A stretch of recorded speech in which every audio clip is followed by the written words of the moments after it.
Super power, বিশ্বের সবচেয়ে শক্তিশালী নৌবাহিনী, যাদের নাম শুনলে একসময় সমুদ্রের ঢেউ নাকি শান্ত হয়ে যেত, সেই আমেরিকার নেভি আজ নিজেদের জাহাজই সোজা রাখতে পারছে না।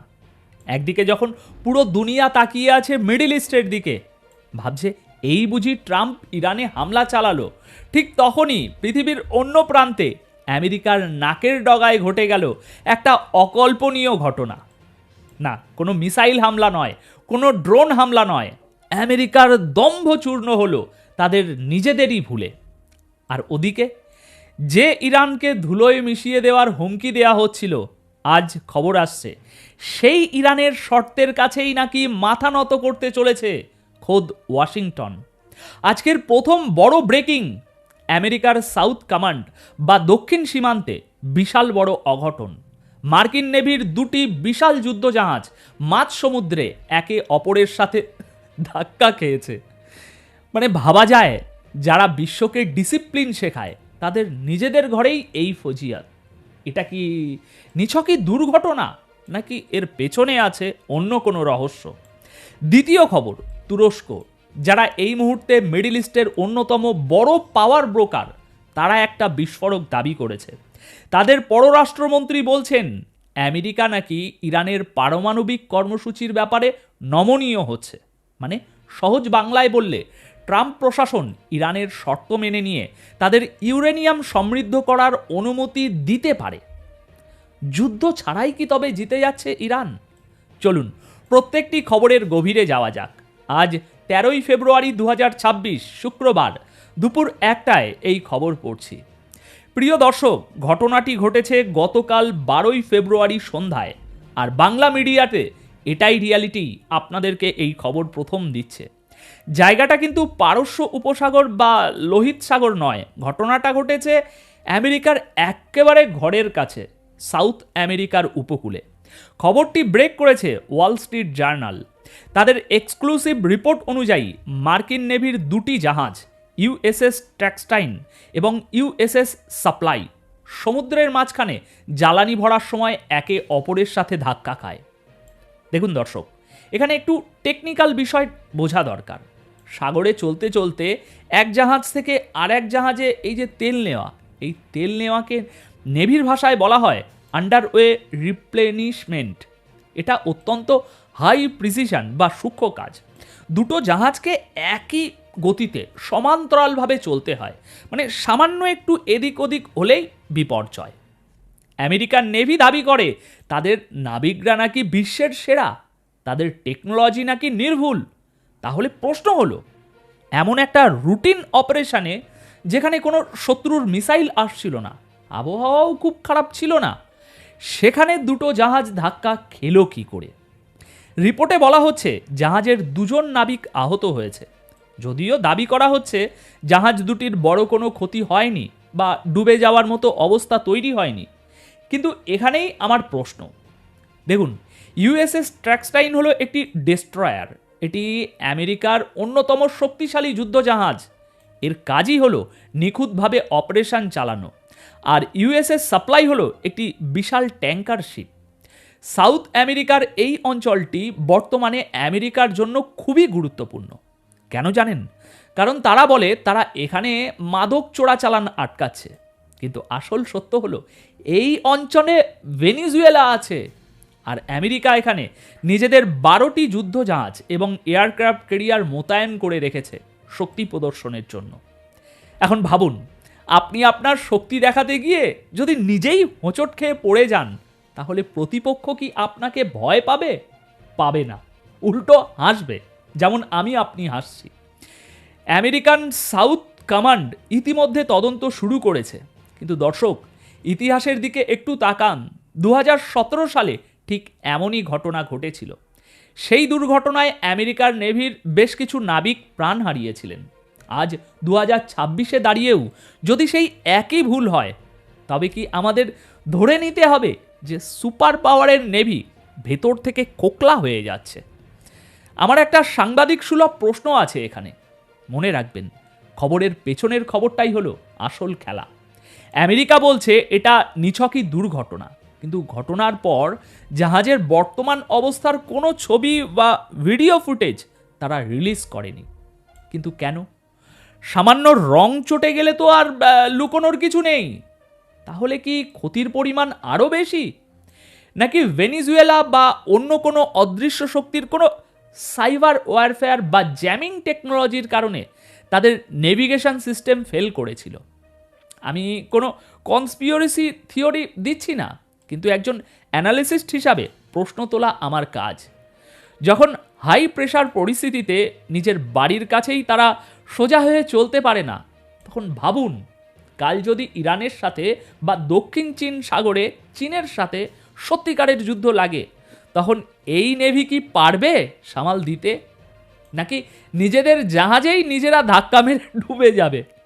এই ঘটনাটা পেন্টাগনের জন্য শুধু দুর্ঘটনা নয়, এটা একটা বিশাল বড় পিআর ডিজাস্টার। দেখুন, ইমেজ বা ভাবমূর্তির ক্ষতি জাহাজের ক্ষতির চেয়েও অনেক বেশি।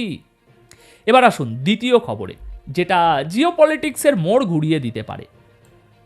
তুরস্কের পররাষ্ট্রমন্ত্রী হাকান ফিদান, যিনি একজন অত্যন্ত ধুরন্ধর ডিপ্লোম্যাট, তিনি গতকাল 12ই ফেব্রুয়ারি একটি বিশাল বড় বোমা ফাটিয়েছেন। না, বারুদের বোমা নয়, রাজনৈতিক বোমা। ফিনান্সিয়াল টাইমসকে দেওয়া এক সাক্ষাৎকারে তিনি স্পষ্টভাবে বলেছেন, আমেরিকা এবং ইরান উভয় পক্ষই এখন পরমাণু চুক্তির ব্যাপারে নমনীয় হচ্ছে। দর্শক, এই কথাটার ওজন বুঝতে পারছেন? এতদিন আমরা কি শুনছিলাম? ম্যাক্সিমাম প্রেশার, ইরানকে পিষে ফেলা হবে, ইরানের তেল বিক্রি বন্ধ করে দেয়া হবে। অথচ পর্দার আড়ালে কি অন্য গান বাজছে? হাকান ফিদান দাবি করছেন আমেরিকা এখন এই বাস্তবতা মেনে নিতে প্রস্তুত যে ইরানকে জোর করে থামানো যাবে না। তাই তারা ইরানকে সীমিত পরিসরে ইউরেনিয়াম এনরিচমেন্ট করার অনুমতি দিতে রাজি হতে পারে। এতদিন আমেরিকার জিদ ছিল ইরানকে 1% ইউরেনিয়াম এনরিচমেন্ট করতে দেওয়া হবে না। আর এখন তুরস্ক বলছে আমেরিকা লিমিট ঠিক করে দেবে, কিন্তু এনরিচমেন্টের অনুমতি দেবে। আর এটা যদি সত্য হয়, তবে এটা ইরানের জন্য একটা বিশাল বড় বিজয়। একেই বলে যুদ্ধ ছাড়াই আমার জয়। দেখুন, বর্তমানে ইরান 60% পর্যন্ত ইউরেনিয়াম এনরিচ করে ফেলেছে। আপনারা জানেন পারমাণবিক বোমা বানাতে লাগে 90% পিওরিটি। 60 থেকে 90-তে যেতে সময় লাগে ধরুন মাত্র কয়েক সপ্তাহ কিংবা মাস। আর আমেরিকা এটা জানে। ট্রাম্প প্রশাসন বুঝতে পারছে এখন যদি তারা ইরানের সাথে ডিলে না আসে, তবে ইরান সোজা 90%-এ চলে যাবে এবং তখন আর কিছুই করার থাকবে না।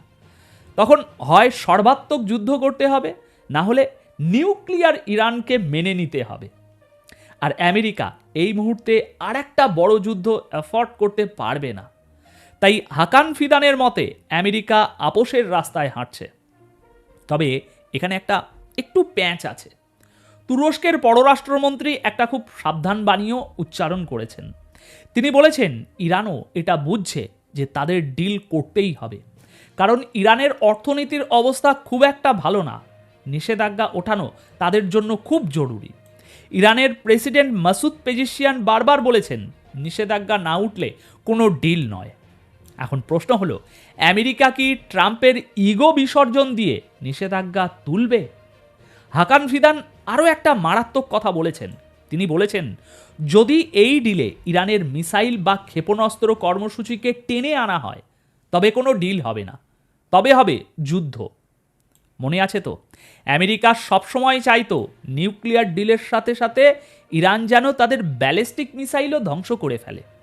কিন্তু তুরস্ক স্পষ্ট বার্তা দিচ্ছে, ভাই আমেরিকা, বেশি বাড়াবাড়ি করো না, শুধু নিউক্লিয়ারে থাকো, মিসাইলে হাত দিও না, হাত দিলেই আগুন জ্বলবে। তুরস্ক এখানে ইরানের হয়েই যেন ব্যাটিং করছে। এটা দেখে মনে হচ্ছে মিডল ইস্টের দেশগুলো এখন আর আমেরিকার ওই হুমকি ধমকিতে তেমন একটা ভয় পাচ্ছে না। তারা জানে আমেরিকার পায়ের তলার মাটি আগের মতো শক্ত নেই।